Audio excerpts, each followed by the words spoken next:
Hello student, my name is Vikram. Welcomes you to strive for progress. Topic आपको पता लग गया होगा, चलिए स्टार्ट करते हैं। सबसे पहले हमारा त्रिभुज की फर्स्ट जो प्रॉपर्टी है वो क्या है कि अगर त्रिभुज की दो भुजाओं के मध्य बिंदुओं को मिलाने से हम कोई रेखाखंड बनाएं तो वो हमेशा तीसरी भुजा के समांतर तथा उसका आधा होता है। यहाँ पे देखिए ABC हमारा एक ट्राइंगल है, त्रिभुज है। अगर मैं AB का मध्य बिंदु यहाँ पे P लूं और AC का मध्य बिंदु यहाँ पे मैंने ले लिया Q और इन दोनों मध्य बिंदुओं को अगर हमने एक मिला दिया, रेखाखंड बना दिया, तो ये हमेशा BC के क्या होगा, समांतर तथा इसका क्या होगा, ये आधा होगा। तो अगर हम इसको लिखें तो क्या लिखेंगे कि PQ पैरेलल होगा एक तो BC के और एक क्या होगा, PQ हाफ होगा BC का आधा। ये इसकी फर्स्ट प्रॉपर्टी जिसके ऊपर क्वेश्चंस आपको देखने को मिलेंगे। दूसरी प्रॉपर्टी क्या है कि अगर हमारे पास कोई त्रिभुज है और हमने कोई समांतर रेखा खींची किसी एक भुजा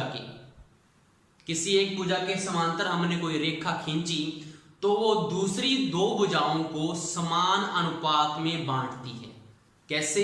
यहाँ पे देखें कि अगर हमारे पास कोई एक भुजा BC है और इसके समांतर हमने कहीं पे भी खींच दी एक समांतर रेखा, जरूरी नहीं है कि वो मध्य बिंदुओं को लेकर मिलाने वाला रेखाखंड ही हो, कहीं पे भी हमने कोई समांतर रेखा खींच दी, जैसे कि मैंने ये समांतर रेखा खींची है BC के। अब क्या होगा, ये समांतर रेखा AB और AC को समान अनुपात में बांटेगी। इसका मतलब क्या है? इसका मतलब ये है कि जो A, इसको अगर हम नाम दे दें यहाँ पे M और N, इन पॉइंट्स को जहां से वो काटती हुई जा रही है दोनों भुजाओं को, तो हमारे पास AM अपॉन MB इक्वल होगा AN अपॉन NC।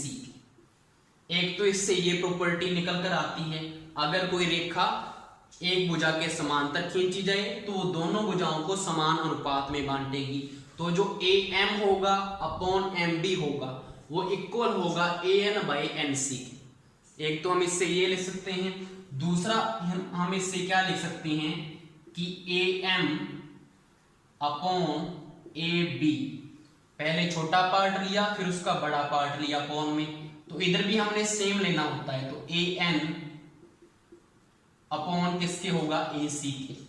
ये हमारी यहां से दूसरी कंडीशन निकल कर आती है।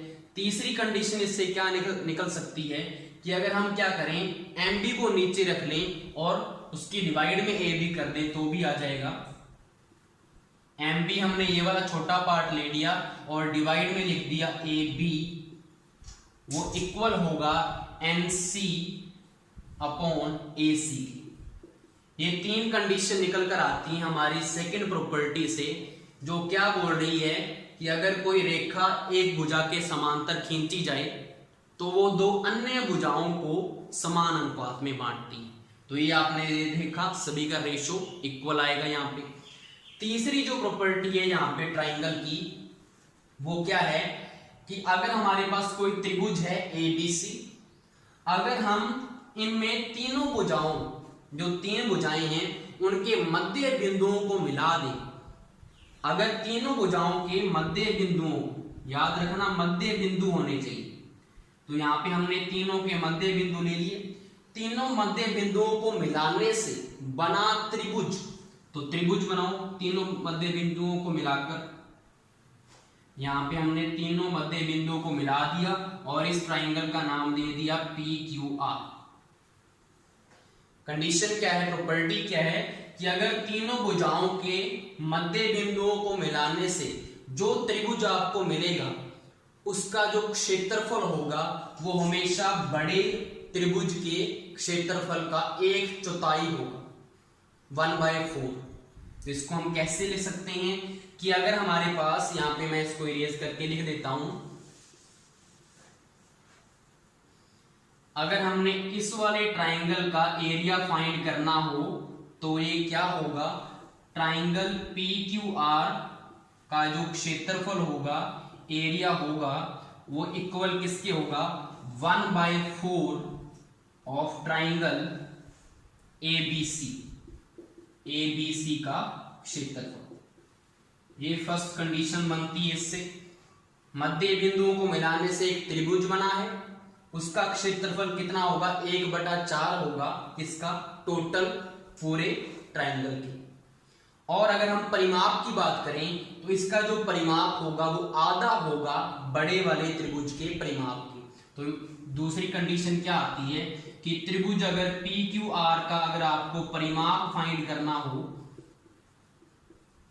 पैरामीटर फाइंड करना हो, तो वो 1/2 होगा ट्राइंगल ABC के परिमाप के। ये आपको 3 प्रॉपर्टीज ट्राइंगल की ध्यान में रखनी है, इसके ऊपर आपके क्वेश्चंस बनेंगे। नेक्स्ट हमारा टॉपिक है यहाँ पे केंद्रक या सेंट्रॉइड। सेंट्रॉइड क्या होता है, त्रिभुज में तीनों मादिकाओं का जो कटान बिंदु है, प्रतिच्छेद बिंदु है, उसी को केंद्रक या सेंट्रॉइड कहते हैं। अब आपको पहले तो मादिका पता होना चाहिए क्या होता है। अगर मैं यहां से इस भुजा के ऊपर एक रेखा बनाऊं और वो उसके मध्य बिंदु को जाके स्पर्श करे तो उसको क्या बोलेंगे हम, मादिका। जैसे कि अगर मैंने यहां से ऐसे रेखा खींच दी, यहाँ पे इसका मध्य बिंदु है, इससे यहाँ पे एक रेखा खींची तो ये इसका मध्य बिंदु हो गया, इससे एक यहां से मैंने एक रेखा खींची तो ये इसका क्या हो गया, मध्य बिंदु हो। ये हमारी सीधी रेखाएं हैं बिल्कुल, क्योंकि बोर्ड पे ऐसे ही बनेगी। तो यहाँ पे देखो हमारे पास DEF, ये तीनों क्या हैं, तीनों भुजाओं के मध्य बिंदु हैं, और इनका जो मादिका बनी है, इनका जो कटान बिंदु है यहाँ पे, ये हमें क्या बोलेंगे इसको, अगर हमने इसको G से रिप्रेजेंट किया है तो G इसका क्या होगा, सेंट्रॉइड होगा या केंद्रक होगा। दूसरा इसमें आपको याद रखने वाली बात क्या है कि जो सेंट्रॉइड है या केंद्रक है, किसी भी मादिका को 2:1 के अनुपात में अंत्य विभाजित करता है। इसका मतलब क्या है कि अगर हम AG की बात करें तो ये तो होगा 2, और अगर हम GD की बात करें तो ये होगा हमारा 1। ये 2 होगा और ये 1 होगा। तो ऐसे हम किसी को भी लिख सकते हैं। तो यहाँ पे अगर लिखें हम तो AG/GD इक्वल होगा BG/GE के इक्वल होगा CG/GF के। GF गर्लफ्रेंड नहीं है यहाँ पे, GF यहाँ पे बिंदुओं को मिलाया गया है। तो इन दोनों का रेशो क्या होगा, सभी का 2:1 आएगा। बड़ा पार्ट 2 होता है और छोटा पार्ट क्या आएगा, 1 आएगा। सेंट्रॉइड की ये कंडीशन है। दूसरा इसमें सेंट्रॉइड की बात करें तो एक जो मादिका है, कोई भी एक मादिका की बात करें, चाहे वो AD मादिका हो, चाहे वो BE मादिका हो, चाहे वो CF मादिका हो, कोई भी एक मादिका अगर है हमारे पास, जैसे कि मैंने AD मान लिया, तो वो हमेशा त्रिभुज को 2 बराबर भागों में बांटती है। 2 बराबर भाग कैसे कि अगर हम ADC का जो एरिया है वो अगर मैं इसमें आपको 4 बताऊं तो जो ABD का एरिया होगा वो भी कितना होगा, यहाँ पे 4 होगा। दोनों को बराबर भागों में बांटती है।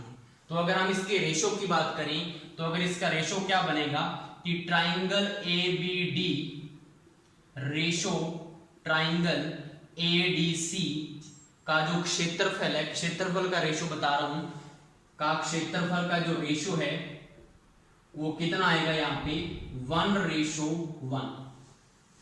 और अगर हम इसको कंपेयर करें पूरे ट्राइंगल के साथ तो क्या ले सकते हैं कि अगर त्रिभुज ABD का क्षेत्रफल हमने लिखना है किसकी कंपेयर, ABC की कंपेयर, तो क्या आएगा, आपको यहां से देखने से पता लग गया होगा कि अगर मैं यहां पे लिखूं त्रिभुज ABC का जो क्षेत्रफल है उसका अगर आपको अनुपात निकालना है किसके साथ, छोटे वाले त्रिभुज ABD के साथ, तो क्या आएगा, तो आएगा 2:1। यहां पे क्या आने वाला है, 2:1 आने वाला है। उसके बाद तीसरी इसकी प्रॉपर्टी है सेंट्रॉइड की, कि जो सेंट्रॉइड होता है, केंद्रक जो होता है, त्रिभुज को 3 बराबर भागों में बांटता है। ये हमारे पास क्या है, ये हमारे पास एक सेंट्रोइड है। हमने इस वाली को इरेज किया, इसको इरेज किया, इसको इरेज किया, यहाँ पे एक सेंट्रोइड बना दिया हमने। ये हमारा जी वही सेंट्रोइड है। तो ये 3 बराबर भागों में इसने बांट दिया है ट्राइंगल को। अगर ये हमारा 3 होगा तो ये भी 3 होगा और ये भी 3 होगा। और अगर इसमें हमने यहाँ पे ऐसी कंडीशन बनानी हो अनुपात वाली, तो क्या बनाएंगे, अगर हमने बड़े को छोटे के साथ कंपेयर करना है, कि अगर हम बोले कि त्रिभुज ABC का जो क्षेत्रफल होगा उसका जो अनुपात है आप छोटे के साथ बताइए। छोटा कौन सा ले ले, कोई भी ABG ले लो। तो त्रिभुज ABG का क्षेत्रफल जो होगा, दोनों का जो रेशो होगा वो कितना होगा, त्रिभुज ABC का कितना होगा 3 और इसका कितना होगा 1। तो 3:1 इसका क्या होगा, अनुपात आएगा। नेक्स्ट हमारा टॉपिक है यहाँ पे इन सेंटर या अंत्य केंद्र। तो इसका कंसेप्ट क्या है कि अगर हम त्रिभुज के कोणों के समद्विभाजकों का प्रतिच्छेद बिंदु देखें तो वो हमेशा क्या होता है, इन सेंटर या अंत्य केंद्र होता है और इसको I से रिप्रेजेंट किया जाता है। तो यहाँ पे देखते हैं कि त्रिभुज हमारे पास है ABC, यहाँ पे इसके क्या है, यहाँ पे ये इसके कोण हो गए हैं तीनों। कोणों के समद्विभाजक, समद्विभाजक का मतलब क्या है कि इसमें से अगर हम इसका आधा कोण बना दें, आधा कोण मतलब 2 भागों में डिवाइड कर दिया एक कोण को। जैसे अगर ये क्या हो, अगर 40 का हो तो 20 इधर रह जाएगा और 20 इधर रह जाएगा, उसको बोलते हैं समद्विभाजक। समान 2 भागों में बांटता हुआ वो होता है समद्विभाजक। तो तीनों का अगर समद्विभाजक अगर हम यहाँ पे बनाएं और तीनों का जो प्रतिच्छेद बिंदु होगा वो हमारा क्या होगा, यहाँ पे वो होगा हमारा इन सेंटर। यहाँ पे ये हमारा क्या होगा, इन सेंटर होगा और इसको I से रिप्रेजेंट किया जाएगा।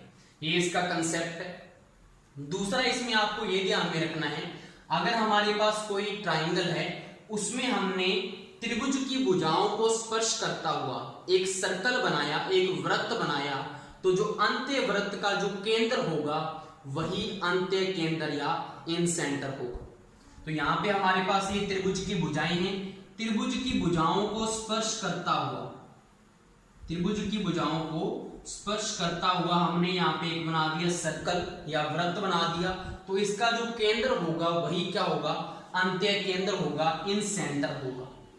अब मुझे बताओ, अगर यहाँ पे हमारे पास एक सर्कल है, एक वृत्त है जिसका केंद्र है, अगर मैं इससे इस वाली भुजा के ऊपर एक लंब डाल दूं यहाँ पे, तो मुझे बताओ ये 90 डिग्री का लंब होगा। ऐसे अगर मैं इसके ऊपर यहाँ पे लंब डाल दिया, ऐसे इसके ऊपर मैंने यहाँ पे लंब डाल दिया, तीनों भुजाओं के ऊपर मैंने क्या डाल दिया है, लंब डाल दिया है। मुझे बताओ अब ये वाली जो वैल्यू होगी क्या होगी, ये सर्कल का, ये सर्कल का रेडियस होगा, त्रिज्या होगी वृत्त की या नहीं होगी, तो ये वृत्त की त्रिज्या होगी। मुझे बताओ ये चीज क्या होगी, ये भी वृत्त की त्रिज्या होगी। और मुझे बताओ ये क्या होगा, ये भी वृत्त की क्या होगी, त्रिज्या होगी। तीनों त्रिज्याएं होगी तो तीनों इक्वल भी होंगी। तो हम ये भी बोल सकते हैं कि जो इन सेंटर होगा, जो हमारा इन सेंटर होगा वो हमेशा भुजाओं से समान दूरी पर होता है। ये वाली दूरी इस भुजा से ये वाली दूरी, नीचे वाली भुजा से ये वाली दूरी और इस भुजा से ये वाली दूरी क्या होगी, समान होगी। तो ये दूसरी प्रॉपर्टी आ चुकी है कि अगर हमारे पास इन सेंटर है वो भुजाओं से समान दूरी पर स्थित होता है। समझ में आया? अब अगर आपके पास ये चीज बनती है तो हमारे पास क्वेश्चन ऐसे भी आ सकता है कि अंत्य त्रिज्या की वैल्यू अगर निकालनी हो तो कैसे निकालेंगे। तो हम क्या करेंगे, सिंपली आपके पास ये वाली साइड की वैल्यू a मान लो, यहाँ पे ये b साइड मान लो और यहाँ पे इसकी लेंथ मान लो c, लंबाई दी होगी आपको और आपको रेडियस r पूछा होगा कि r की वैल्यू क्या होगी। तो इसका आपको फॉर्मूला ध्यान में रखना है, r इज इक्वल टू होगा डेल्टा अपॉन s। डेल्टा आपको पता है, डेल्टा का मतलब क्या है, यहाँ पे डेल्टा का मतलब होता है area of triangle. Area of triangle मतलब ABC के एरिया फाइंड करना है। अगर तीनों साइड्स डिफरेंट डिफरेंट हैं तो आप कौन सा फॉर्मूला लगाते हो, यहाँ पे हीरोज फॉर्मूला लगाते हो। तो यहाँ पे आपको हीरो का सूत्र लगाना है।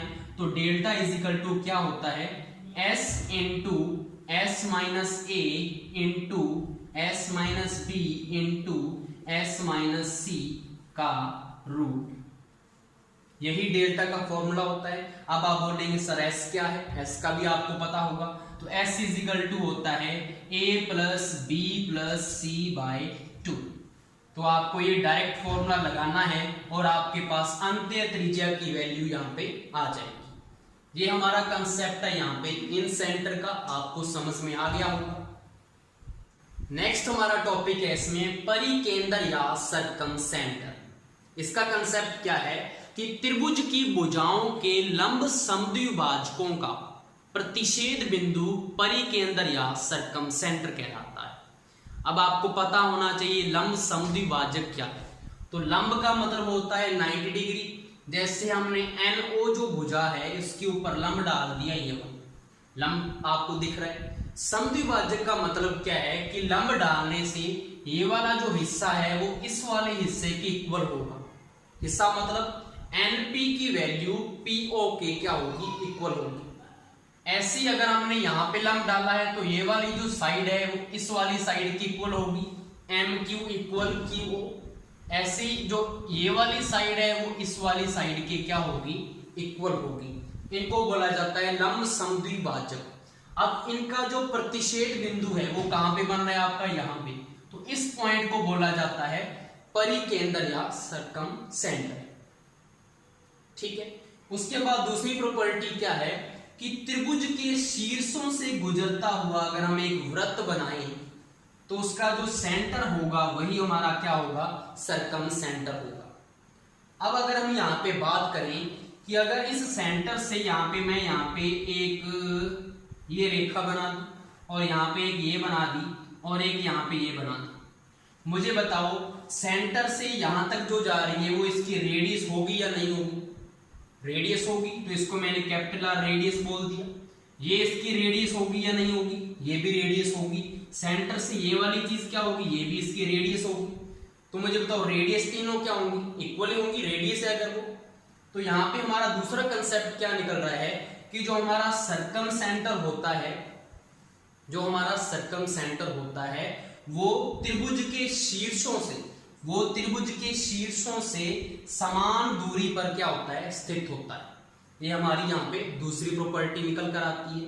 अब अगर यहाँ पे परित्रिज्या की बात करें, इस त्रिज्या का नाम क्या बोलेंगे, क्योंकि ये परिकेंद्र है तो परित्रिज्या होगी। तो परित्रिज्या कैपिटल R की अगर वैल्यू निकालनी हो तो क्या फॉर्मूला होगा, यहाँ पे इसका डायरेक्ट फॉर्मूला होगा ABC अपॉन में 4 डेल्टा। और डेल्टा आपको पता है ट्राइंगल का क्षेत्रफल जो होता है, एरिया ऑफ ट्राइंगल, उसको डेल्टा बोलते हैं। वही हीरो फॉर्मूला से निकल जाएगा आपका। अगर यहाँ पे ये A साइड है, ये B साइड है, ये C साइड है, निकाल सकते हो। अभी हमने इन सेंटर में देखा था। तो ये इसका डायरेक्ट फॉर्मूला आपको याद रखना है और इससे इसकी सारे क्वेश्चन हल हो जाएंगे आपसे। नेक्स्ट हमारा टॉपिक है लंब केंद्र या ऑर्थो सेंटर। तो इसका कंसेप्ट क्या है कि त्रिभुज में शीर्ष लंबों का प्रतिच्छेद बिंदु लंब केंद्र या ऑर्थो सेंटर कहलाता है। तो इसका यहाँ पे देखो शीर्ष लंब की बात हुई है तो शीर्ष इसके कौन कौन से हैं, ABC, ये इसकी शीर्ष है। वहां से हमने लंब डालना है सामने वाली भुजा के ऊपर। तो लंब डालिए, तीनों लंबों का जो प्रतिच्छेद बिंदु होगा वही क्या होगा, लंब केंद्र होगा। तो यहां से मैंने एक लंब डाल दिया, यहां से मैंने एक लंब डाल दिया और यहां से मैंने क्या कर दिया, एक लंब डाल दिया। जरूरी हमारा ये नहीं है कि ये वाला जो लंब है इसको कहां पे टच करे, भुजा को, उसके मध्य बिंदु के ऊपर, ये जरूरी नहीं है। आपको सिर्फ लंब डालना है शीर्ष से।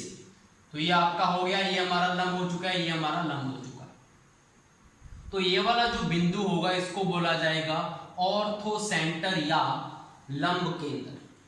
ये इसकी सिंपल सी प्रॉपर्टी है। शीर्ष लंबों का जो प्रतिच्छेद बिंदु होगा वो क्या होगा, ऑर्थो सेंटर होगा।